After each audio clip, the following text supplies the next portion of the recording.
there is some sign that the White House does certainly want to get more of these deals out. I had to borrow after that event yesterday, telling people, be patient with us if you can. We have 20 or so in the hopper right now, so today, and everyone's looking to begin conversation of Geneva with the U.S. Chinese delegation. Sounds like the President has sort of deputized Treasury Secretary Leavitt to go out and hash out his deals and contours of it, saying that 80% tariff rate on China sounds about right. This following the report yesterday that claimed that the White House was weighing actually dropping tariffs on China to 50%. Okay, that is a while. That's next week.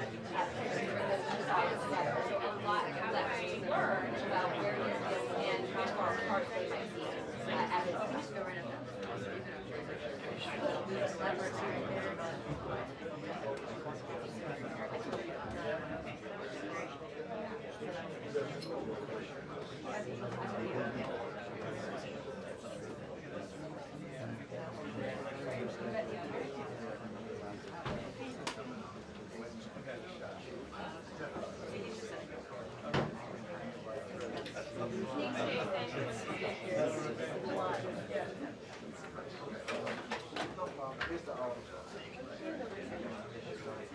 What are you doing on that side?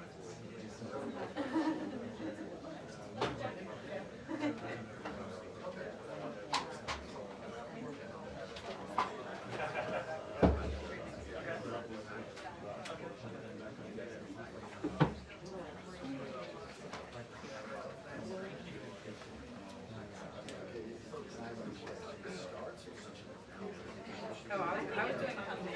I was like, when she walked through the doors, yeah.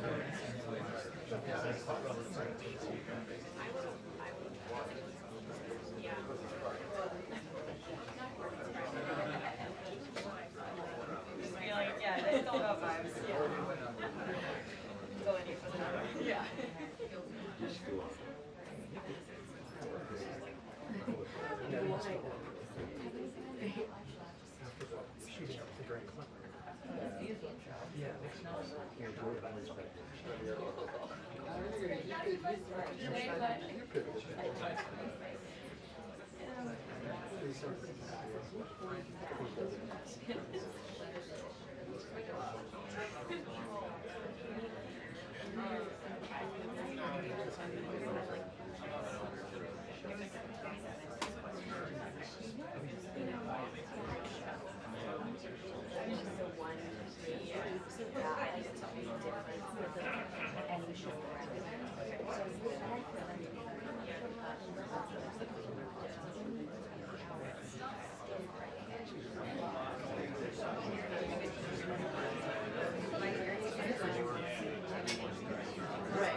Okay.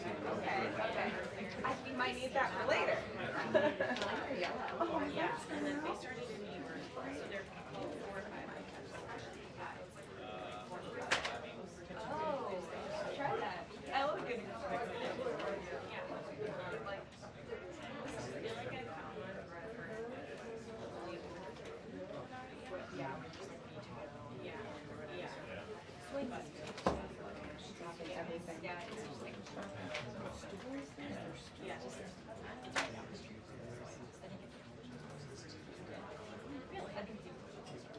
No way. It's on the, it's not on the street.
Good afternoon, everybody.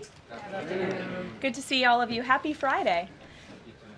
The president looks forward to embarking on his historic return to the Middle East, visiting Saudi Arabia, Qatar, and the United Arab Emirates next week, where he will focus on strengthening ties between our nations. 8 years ago, President Trump's first trip was to this same region of the world, where he introduced his bold peace through strength foreign policy strategy.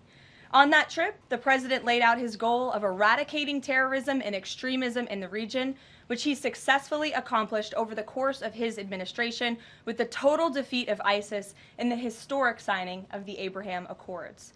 Now, 8 years later, President Trump will return to re-emphasize his continued vision for a proud, prosperous, and successful Middle East, where the United States and Middle Eastern nations are in cooperative relationships, and where extremism is defeated in place of commerce and cultural exchanges. This trip ultimately highlights how we stand on the brink of the golden age for both America and the Middle East, united by a shared vision of stability, opportunity, and mutual respect. The president greatly looks forward to visiting with our brave men and women in uniform at our U.S. Air Base in Qatar throughout this trip.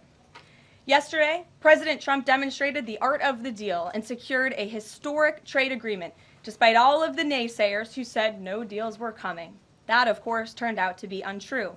On the 80th anniversary of Victory Day for World War II, President Trump announced a great deal that provides American companies unprecedented access to the UK markets while bolstering U.S. national security. This trade deal will massively expand U.S. market access in the United Kingdom, creating a $5 billion opportunity for new exports for U.S. farmers, ranchers, and producers. This includes more than $700 billion in ethanol exports and $250 million in other agricultural products like good old American beef.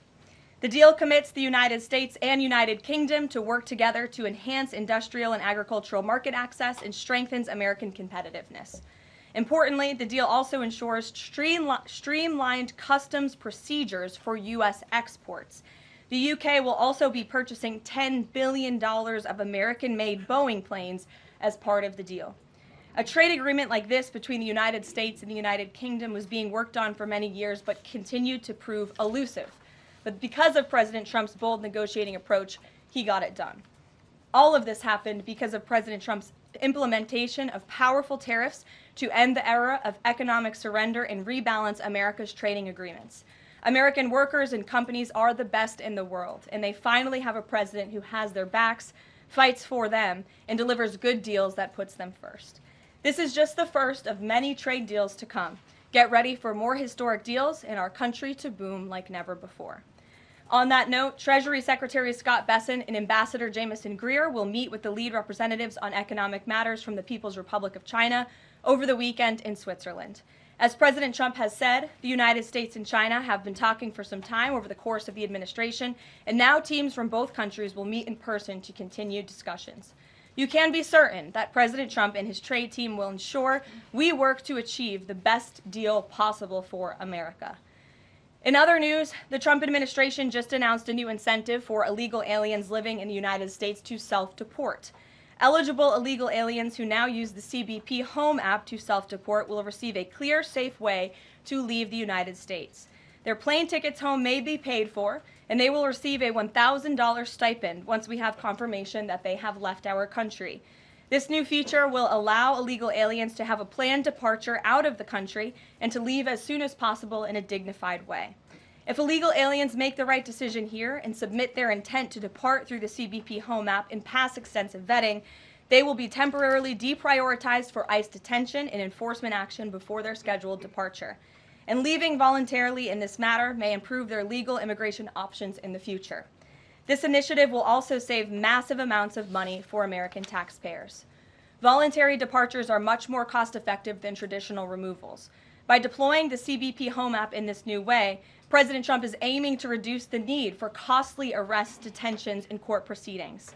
Currently, the average cost of traditional removal is more than $17,000 per illegal alien. Our projections estimate that the use of the CBP Home app will massively reduce that financial burden by approximately 70%, so taxpayer dollars can be redirected and our brave immigration law enforcement officers can focus on removing the most violent illegal aliens hiding in our communities.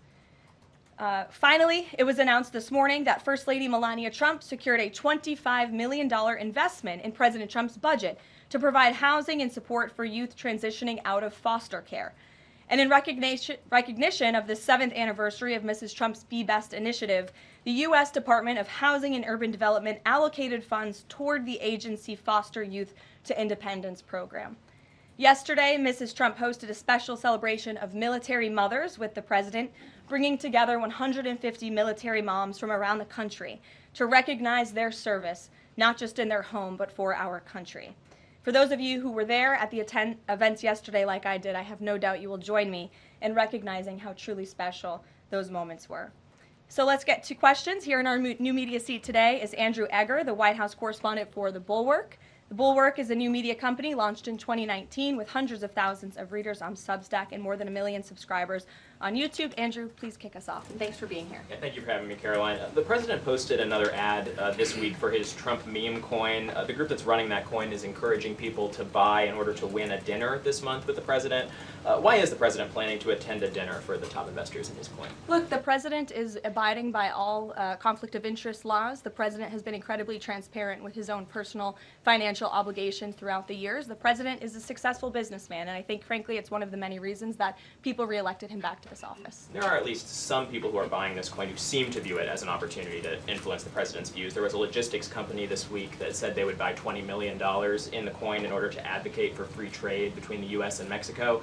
If buyers are buying for that reason, are they wasting their money? Look, I can assure you the president acts with only the interests of the American public in mind, putting our country first and doing what's best for our country, full stop. That's his intention, and that's what he's focused on. Kristen, good to see you here today. Welcome back. Caroline. Thank you. Glad to be back.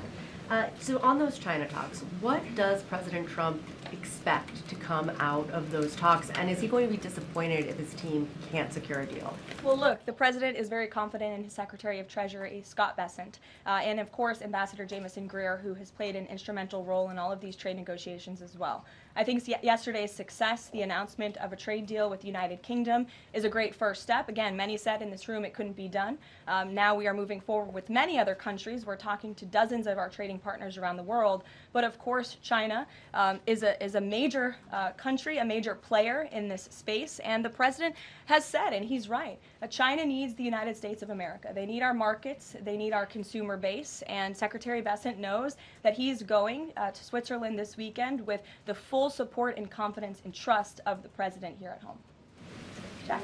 Thanks very much, Caroline. Two questions. First, can you give us an update on U.S. efforts to mediate or have an impact on the conflict between India and Pakistan? Sure, I absolutely can. This is something that the Secretary of State and, of course, now our National Security Advisor as well, Marco Rubio, has been very much involved in. The president has expressed he wants to see this de-escalate as quickly as possible. He understands these are two countries that have been at odds with one another for decades, long before President Trump was here in the Oval Office. However, he has good relationships with the leaders of both countries, and the Secretary of State, Marco Rubio, I spoke to him just yesterday. He has been in constant communication with the leaders of both countries trying to bring this conflict to an end. Just one other question. Yesterday, we saw the news of the new Pope. Before Pope Leo became Pope Leo, there were some critical comments that he made about President Trump and about Vice President Vance on his then X account. Does the White House have any reaction to those comments? The president made his reaction to Pope Leo's announcement yesterday very clear. He is very proud to have an American Pope. I think it was a surprise to everyone. I saw the news media was surprised to report on that yesterday, but it's a great thing for the United States of America and for the world, and we are praying for him. Thanks, Caroline. The president has been pretty firm on keeping these 145% tariffs in place on Chinese imports. Today, via Truth Social, he said that he'd be possibly open to lowering those to 80%. Why the change, and how did the president land on 80? The president still remains with his position that he is not going to unilaterally bring down tariffs on China. We need to see concessions from them as well. And again, that's part of the reason that Secretary Bessent is going to talk to his Chinese counterparts this weekend to start those discussions in person. As for the 80% number, that was a number the president threw out there, and we'll see what happens this weekend. And always in the effort of transparency, I'm sure you'll hear directly from the Treasury Secretary or the president after those negotiations conclude. Jackie. Thank you, Caroline. Why did the White House announce this deal with the UK before all of the details were finished? That's not true, actually. I saw the fact sheet. I saw the deal as well before the president brought all of you in the Oval Office in the effort of transparency. You had the president and the prime minister on the phone talking to all of you directly about how this was a great deal, a phenomenal deal, and discussions will continue. But as I spoke to our Ambassador Greer yesterday, this is how trade deals work. You set an initial agreement, you set the framework, you set up the deal, and then of course, you know, T's have to be crossed and I's have to be dotted, but this deal is a good deal, and the numbers are determined, and all of the market access that I just discussed will remain. Does that mean that the 10% baseline is going to still be there at the end when all of the other details are ironed out? The president is committed to the 10% baseline tariff, not just for the United Kingdom, but for his trade negotiations with all other countries as well. Permanently, even after the deals are done, like that is going to remain. The president is determined to continue with that 10% baseline tariff. I just spoke to him about it earlier. Stephen. Thank you, Caroline. I'd like to ask about New York and about a personnel matter. On New York, the mayor, Eric Adams, is here today. Could you tell us anything more about the visit, who initiated it, what they're talking about? And also, is there any comment from the White House on the air traffic control issues in Newark? All I will say on Mayor Eric Adams is that he requested a meeting with the president, and the president was willing to take it. If the president wishes to discuss his private meeting afterwards, I will let him do that himself. Yes, I'm glad you asked about the FAA. There was a glitch in the system this morning, especially at Newark Airport, as you all know. I spoke to the Department of Transportation. That glitch was caused by the same telecoms and software issues that were raised last week. Everything went back online after the brief outage, and there was no operational impact. DOT and the FAA are working to address this technical issue tonight to prevent further outages, as well as install new fiber from Newark Airport to Philadelphia. And the goal is to have the totality of this work done by the end of the summer. I want to add that this outage at Newark Airport speaks to why the Secretary of Transportation yesterday made a massive announcement in investing in our aviation safety and our telecom system. There's a 4-part infrastructure plan that was released by the Secretary of Transportation yesterday to improve communication, surveillance, automation, and their facilities. They want to replace the antiquated telecom systems with new fiber, wireless, and satellite technologies, replace more than 600 radars, which have gone way past their life cycle, and address runway safety. They want to build 6 new air traffic control centers for the first time since the 1960s and replace towers as well. They want to implement new modern hardware and software for all traffic facilities to create a common platform system throughout the towers. These are much needed changes. This is a very bold plan by the Department of Transportation. I think it's unfortunate that the previous administration sat on their hands and did nothing, but how grateful we are that we have a Department of Transportation and a secretary and a president who's willing to take bold action and change. The personnel matter, Caroline, could I ask? Thanks, Caroline. Just going back to India, Pakistan, can we expect President Trump to get in touch personally with the leaders of those countries to try and de-escalate this situation? If and when that happens, we will certainly let you know. Natalie. Thanks, Caroline. Sure. I have a question about the Middle East trip.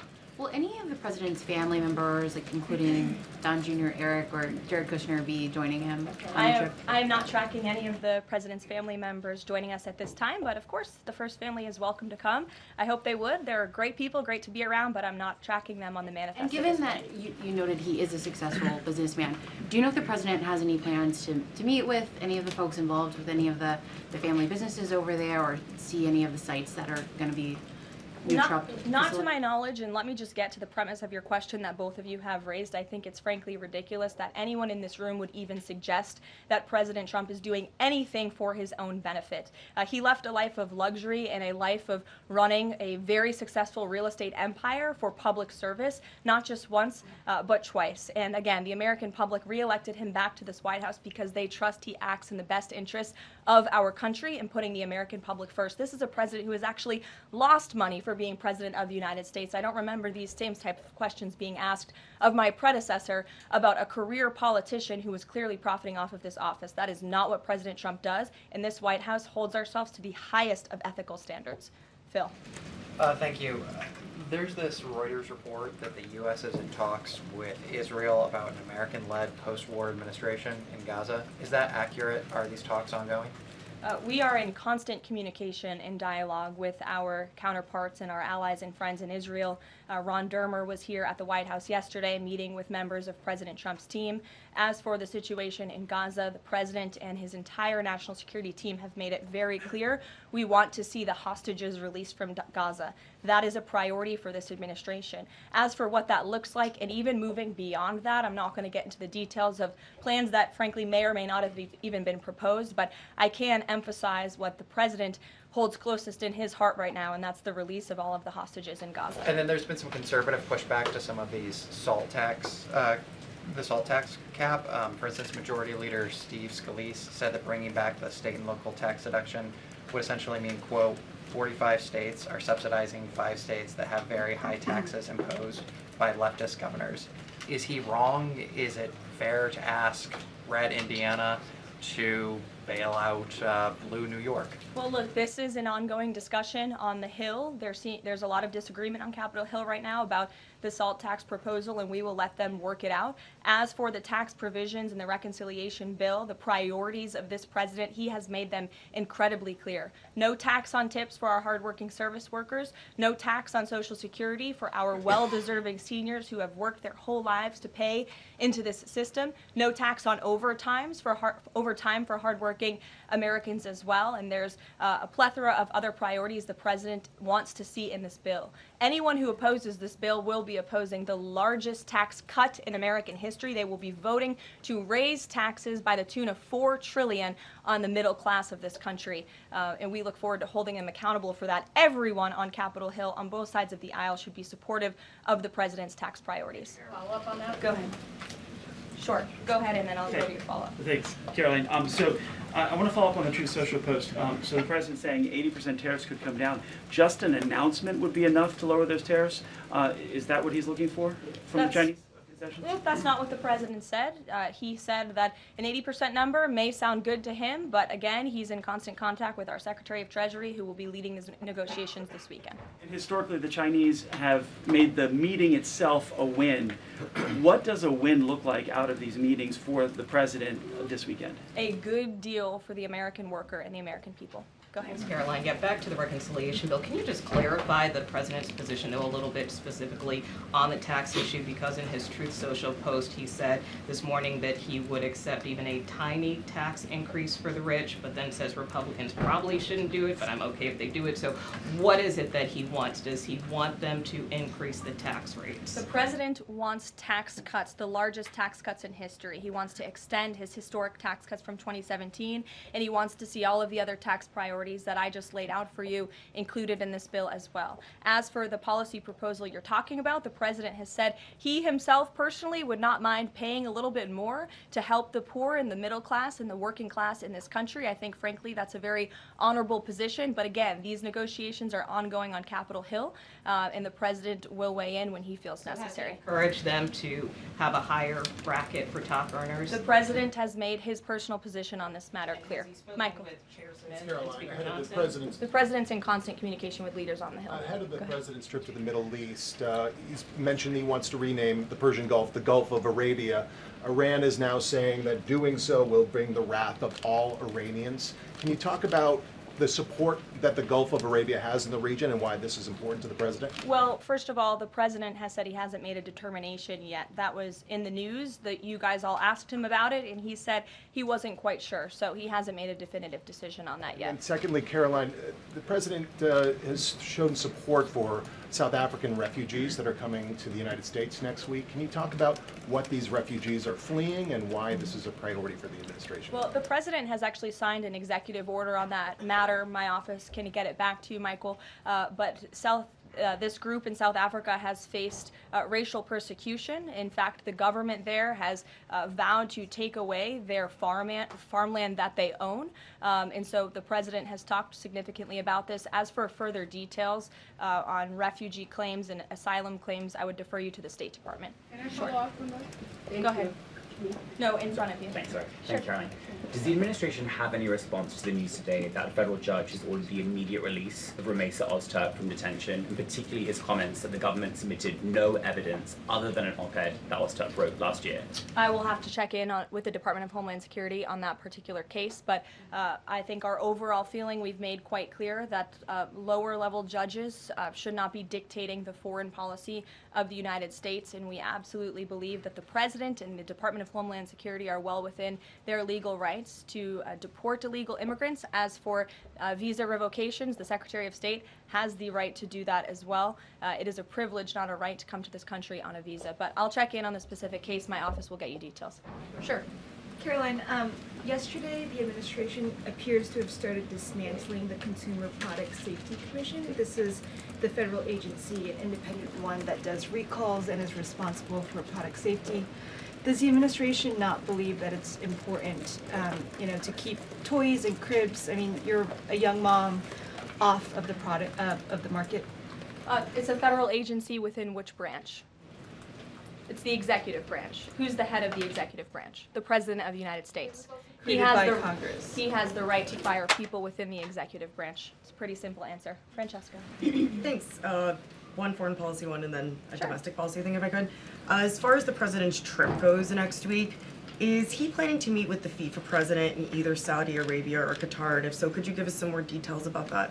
The president has quite a few meetings with many people when he is there. We can certainly check at the itinerary and let you know if the FIFA president will be there next week. Frankly, I'm not quite sure, but we can certainly get you an answer. As you know, the president attended a FIFA task force meeting at the White House this week. And on the domestic front, could you explain why the FEMA administrator was removed from his position this week? Look, this is a personnel matter in regards to the Department of Homeland Security, but my understanding is that this individual testified saying something that was contrary to what the president believes and the goals of this administration in regards to FEMA policy. And so, of course, we want to make sure that people in every position are advancing the administration's goals. But as for specifics, I defer you to the Department of Homeland Security. We leave it up to our great cabinet secretaries when it comes to personnel matters. Okay. Sure, in the back. Thank you. Aid hasn't gone into Gaza in 10 weeks. Israel says that this is a policy to pressure Hamas in the negotiations, in the ceasefire negotiations. Is this a policy that this administration supports? The president answered this week. He said that he wants to ensure that aid can get into Gaza, but we have to do it in a responsible way to ensure it doesn't end up in the hands of terrorists. So this is something the administration is actively working on, and when we have a policy to announce on this definitively, we can certainly let you know. Can you talk about this effort for the U.S. to take over the distribution of aid in Gaza, to exclude Israel, but also international organizations said this effort militarizes aid? I would reject that characterization by whatever groups you are citing. Kelly. Caroline, thank you. I want to get back to the First Lady Melania Trump dealing with foster children. That's an important component in American life to see what happens to the future of our children, particularly in foster care. Can you explain the significance of this development between the First Lady and the housing and urban development? Yes, absolutely. It's millions of dollars that will go into a program that helps these children transition out of foster care to have productive and positive lives. And I'd like to share a personal story since you asked if I may. I hope the First Lady won't mind. I was at an event in Florida last year, and I was approached by a gentleman who was a foster dad, and he had taken in I think it was 6 or 7 foster children. And he spoke to me. He had recognized me in my work for President Trump's campaign at the time. And the little boy who was with him talked about the personal relationship that he had with First Lady Melania Trump. And the conversation she had had with him and how she really encouraged him to be the best that he could be during her first term here at the White House, and how even after she and President Trump left the White House, she kept in very close touch with this young foster child. It was a touching moment that I will never forget, and it speaks to the heart of this First Lady and the great work that she is doing for foster children. And this is certainly a very big announcement that I know our Secretary of Housing and Urban Development is in particular very excited about, and we can certainly get you all the details on that program. John. Thanks a lot, Caroline. I want to ask you about the trade deal that the President announced yesterday with the UK as it relates to the auto sector. Sure. The trade group that represents the big three here in the U.S. believes that it may put the big three automakers at a competitive disadvantage. What the trade group says is that it will now be cheaper to import a UK vehicle with very little American content than a USMCA compliant vehicle imported from Mexico or Canada with just 50% American content. What's your response to that criticism coming from this trade group? Well, first of all, let's be clear about what the deal does. It sets a 10% rate on auto imports for the first 100 cars that are imported into the United States. 100,000 cars, thank you. That would be very few cars. 100,000 cars imported from the United Kingdom. After 100,000 vehicles, it goes back up to a 25% tariff. And as for our U.S. auto manufacturers, our auto industry, the president wants to put them on the best pedestal to compete. And by the way, if they produce vehicles right here in the United States of America, they will face no tariff at all. I would argue of any industry, the president has spent more time talking to and listening to the concerns of our auto industry here at home. He hears them, he believes in them, he wants to see them produce their vehicles here in the United States of America. This is a good deal for them too. Is this a model for European and Asian vehicles as well, what we see coming out of the UK trade deal with the US? Look, all of these deals are going to be tailor-made. The president has said that from the beginning. It's very apropos that the first trade deal was announced between the United States and the United Kingdom, one of our oldest and greatest allies, but each country has unique concerns and challenges in terms of American industry. We need to open up markets in every single country, and obviously the needs are unique, so our trade team is looking at each country and the advantages that we can pursue for American industries and American workers. Sure. Happy early Mother's Day. Oh, thank you. The president said yesterday that he would be speaking with Zelensky shortly. Did that call happen yesterday, or do we expect that to happen in the near term? The call happened yesterday. President Zelensky called the president to tell him that the critical minerals deal had passed the parliament in Ukraine. I talked to the president about that call. He said it was very good and productive, and of course the critical minerals deal is great for Ukraine, but also of course for the United States of America and our taxpayers here. It was a good call, and they also spoke about, of course, this ceasefire that the president proposed, the 30-day ceasefire between Russia and Ukraine, which we know Europe is on board with, and we hope both countries will agree to. So next week, do we expect President Putin, is there any chance that he could meet with Trump while he's in the region? The president answered this yesterday. Not going to happen. Question on ceasefire. Has he got any reaction from Zelensky or Putin on the proposal for ceasefire? Is he satisfied by the reaction to that proposal? Not to my knowledge, but certainly if there is a reaction and updates, I'm sure you'll hear directly from the president. Question, the president fired the Librarian of Congress. Why did he choose to do that? We felt she did not fit the needs of the American people. There were quite concerning things that she had done at the Library of Congress in the pursuit of DEI and putting inappropriate books in the library for children, and we don't believe that she was serving the interests of the American taxpayer well, so she has been removed from her position, and the president is well within his rights to do that. John. Thank you, Caroline. Happy Mother's Day as well. Thank you. President Trump ran on delivering the biggest tax cut in history, got over 70 million votes. Right now, you got a handful of obstructionists in the Republican conference that are saying they're not going to go along with his tax cut package. You just said those that don't will be held accountable. What is your description of being held accountable? Well, look, I think they'll be held accountable by the voters in their respective districts if they choose to vote for a tax hike to the tune of $4 trillion, which would raise taxes to thousands of dollars per household in this country. The president has great political instincts. That's why he's back in the Oval Office, and Capitol Hill should follow his lead. As for the president, speaking of him, he will be signing executive orders later this afternoon. We are happy to provide more information on those executive orders if you wish. Thank you for the Mother's Day wishes, and happy Mother's Day to all of the moms in the room. And don't forget to call your mom this Sunday. We'll see you guys later. Have a good weekend.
Minister. С праздником, добрый вечер. Все хорошо. Спасибо.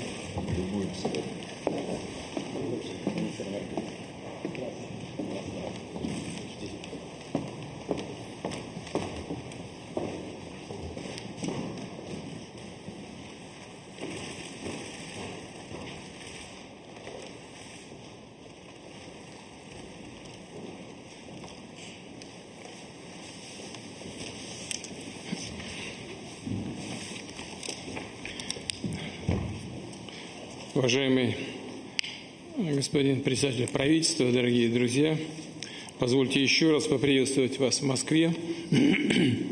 Мы, безусловно, ценим ваше решение приехать на празднование 80-й годовщины победы в Великой Отечественной войне. Мы сейчас только с вами перекинулись несколькими словами. Знаю о сложностях, возникших с прилетом в Москву. Вам чинили такие препятствия логистические, но тем не менее вы здесь, и я думаю, что вот те, кто пытаются вас сдержать в каких-то ваших планах, лишний раз убедились, что лучше этого не делать, все равно своей цели вы добиваетесь. Символично, что 10 лет назад, в 2015 году, вы также принимали участие в торжественных мероприятиях по случаю 70-летия Победы во Второй мировой войне. Мы благодарны руководству и гражданам Словакии за внимательное и бережное отношение к памятникам и захоронениям советских воинов, павших в боях с фашистскими захватчиками на словацкой земле. Знаю и о вашем предложении установить в Словакии памятник маршалу Коневу. Это очень благородное начинание. Мы вам за это благодарны. И всячески, если что-то от нас нужно, мы все готовы сделать.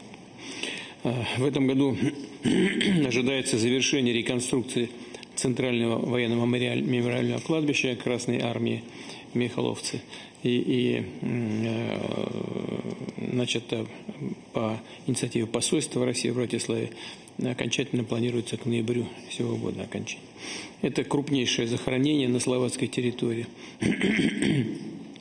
Признательны за вашу личную поддержку этого проекта и принятые решения о софинансировании реконструкции. Полностью разделяем вашу позицию о важности работы с молодежью в военно-мемориальной сфере. В августе 2024 года по вашему приглашению торжественные мероприятия по случаю 80-летия Словацкого национального восстания 1944 года посетила делегация молодых людей из России, которые являются потомками участников этого восстания. В марте-апреле этого года группа российских студентов принимала участие в праздновании 80-летия освобождения Братиславы. Такие совместные акции – важное подтверждение единого восприятия нашими народами истории Второй мировой войны. Давние связи между Россией и Словакией в последние годы оказались фактически заморожены стараниями прежних словацких властей, четко следовавших коллективной линии Запада. В ходе нашей с вами встречи в декабре 2024 года мы договорились, что правительство под вашим руководством предпримет усилия по восстановлению двустороннего взаимодействия. По сути, это ваша позиция, мы, конечно, это поддерживаем. И со своей стороны в этом направлении сделаем все, что от нас зависит. Мы всегда поддерживали отношения с Словакией как с дружественным нам государством, на принципах уважения и учета интересов друг друга действовали. Это то, что хотел бы сказать в начале, и с удовольствием передаю вам слово, пожалуйста.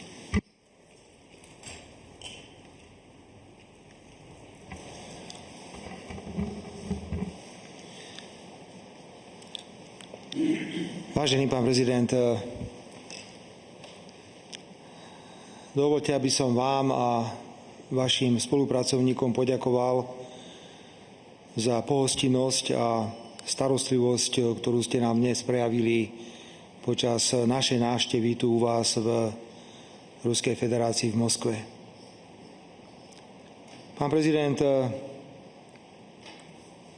Chcem veľmi jasne zdôrazniť, že nám na Slovensku Slovenské národné povstanie, ktoré bolo v roku 1944,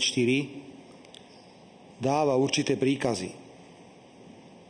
A tie príkazy sú, že naša krajina musí byť jasne protifašistická, že musíme mať rešpekt a úctu k všetkým bojovníkom proti fašizmu a všetkým tým, ktorí prišli a oslobodili Slovensko a oslobodili celú Európu od hitlerovského Nemecka.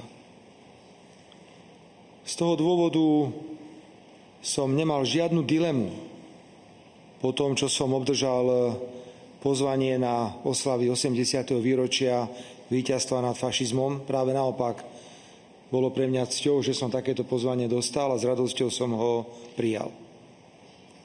Berme prosím všetky tie technické problémy, ktoré nám spôsobili naši kolegovia v Európskej únii ako smiešné detské hry. Nebudem to nejako inak nazývať. Chcem povedať priateľsky, že mali sme pripravené všelijaké alternatívy, ako sa sem dostať. Dokonca bola alternatíva autom cez Bielorusko. Potom bola alternatíva cez Kaliningrad. Tých možností je veľmi veľa, ale mali sme jasný cieľ. Ráno o 9:00 musíme byť dnes v Moskve. Ale podarilo sa a som veľmi rád, že tomu tak je. Vážený pán prezident, potvrdzujem, že vláda na Slovensku má záujem spolupracovať s vami pri obnove a udržiavaní všetkých pamätníkov a cintorínov, ktoré sú spojené s druhou svetovou vojnou a s oslobodením. Myšlienka postaviť sochu maršalovi Konevovi vznikla v súvislosti s karpatsko-duklianskou operáciou, ktorú sme si veľmi vážne pripomenuli 6. októbra 1944. My sme si ju pripomenuli 6. októbra 2024. Pokiaľ ide o Michalovce sme už otvorili najväčší vojenský cintorín. Je tam pochovaných 17 000 vojakov Červenej armády, ktorí oslobodzovali Slovensko a padli najmä v operáciách na východnom Slovensku. Som veľmi rád, že s vašim pánom veľvyslancom Bračíkovom sme boli pred niekoľkými dňami v Michalovciach za účasti pomerne veľa ľudí a toto veľmi pekne upravené miesto sme opätovne dali k dispozícii verejnosti. Takýchto projektov je viac. Môžeme urobiť spoločný zoznam, na ktorý sa pozrieme a ja garantujem za vládu Slovenskej republiky, že sa tejto téme budeme s plnou vážnosťou venovať. Pán prezident, asi nebudem hovoriť nič čudné, keď poviem, že je tu obrovská snaha postaviť medzi Európou a Ruskou federáciou novú železnú oponu. Má to rôzne podoby. Napríklad také, aké som ja včera videl na vlastnej koži, keď sa sem nedalo prísť, tak ako sa dalo prísť inokedy za 2 hodiny pohodlne z Bratislavy lietadlom. Má to samozrejme podobu sankcií, ktoré nefungujú a ktoré často poškodzujú samotnú Európsku úniu. Mňa mimoriadne prekvapuje, a verím, že o tom budeme hovoriť, návrh Európskej komisie, pokiaľ ide o tzv. Repowering, to je zastavenie importu všetkých dodávok energií z Ruskej federácie do Európy. Pokiaľ sa o týchto veciach chceme rozprávať konštruktívne, poďme sa o tom rozprávať konštruktívne. Ale vy budete veľmi dobre rozumieť, čo teraz poviem. Ak si niekto myslí, že zajtra Slovensko kúpi nejaké palivo v Westinghouse a to palivo strčí do reaktorov, ktoré sú ruského pôvodu, že to bude fungovať, tak sa veľmi mýli. Je tu pán minister energetiky a vie, o čom hovorím. Zastavenie toku plynu, hoď aj v malých objemoch, je to rozdielový plyn, spôsobí ďalší nárast cien plynu v Európe, spôsobí nestabilitu. Nehovoriac o tom, že pri spracovaní ropy naše rafinérie v Slovnaft boli stavané na ruskú ropu určitej kvality a preto ostatné dodávky môžu spôsobovať technologické ťažkosti.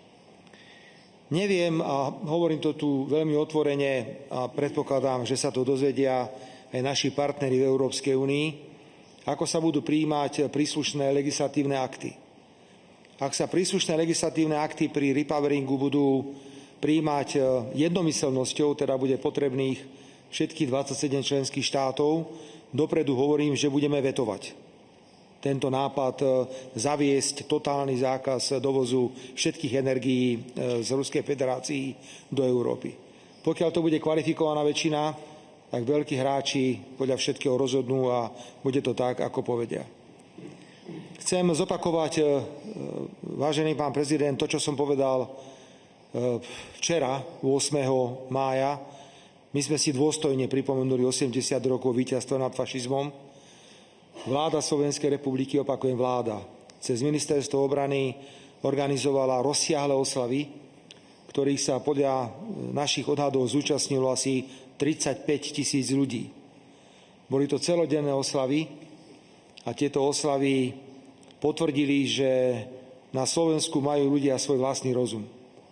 A propaganda, hoci je masívna, nefunguje tak, ako by možno niekto očakával. Ja som včera na tom stretnutí povedal verejne, že nepodporujem myšlienku novej železnej opony a naopak budem všetko preto robiť, aby sme cez tú oponu si mohli podávať ruku a hľadať normálne formy spolupráce. A ešte viac mám záujem podávať ruku potomkom tých, ktorí zomreli pri oslobodzovaní Slovenska. Bolo to 60 000 vojakov Červenej armády, ktorí padli pri oslobodzovaní. Preto pre mňa to bola morálna povinnosť dnes prísť sem a položiť kvety na hrob neznámeho vojaka. My sme navštívili ešte aj Paklnú goru a aj múzeum. Tam sme absolvovali prehliadku mimoriadne zaujímavého interaktívneho múzea. Vážený pán prezident, kým je doba taká, aká je, my sme samozrejme členským štátom Európskej únie, sme členským štátom NATO, chceme byť solidnými partnermi a myslím si, že aj sme solidnými partnermi v týchto inštitúciách.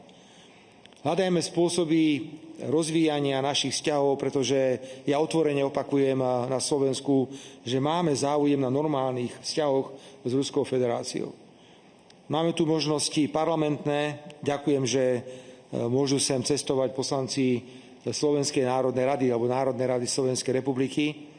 Ostatne bola významná konferencia k druhej svetovej vojne vo Volgograde, ktoré sa zúčastnili poslanci Slovenského parlamentu a v tomto duchu by medziparlamentná spolupráca mohla pokračovať aj ďalej.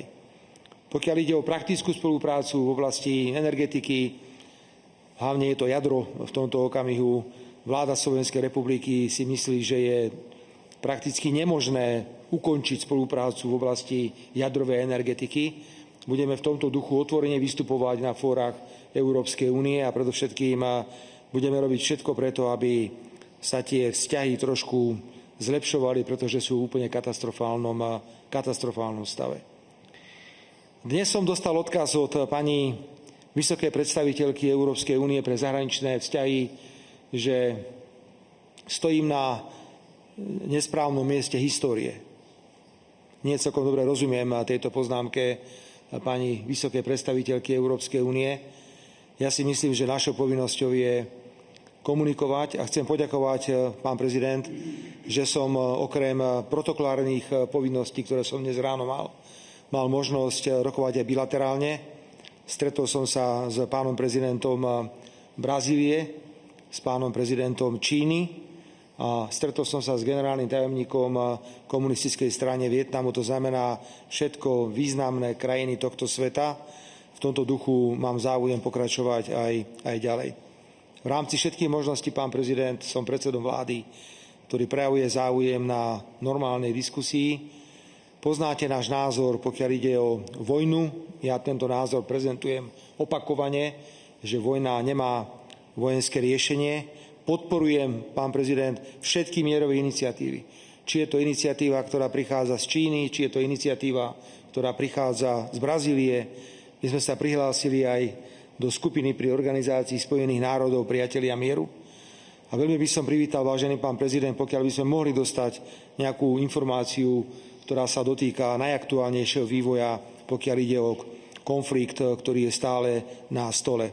Nás všetkých mimoriadne teší, pán prezident, keď vidíme, že sa rokuje, hľadajú sa nejaké riešenia, že sa rokuje o miery, pretože to je to, čo sme si my želali od prvého dňa tohto vojenského konfliktu. Ďakujem ešte raz za túto možnosť, za dnešné stretnutia a ako predseda vlády opakujem, že mám záujem na pragmatických, racionálnych a priateľských vzťahov s Ruskou federáciou. Ďakujem pekne.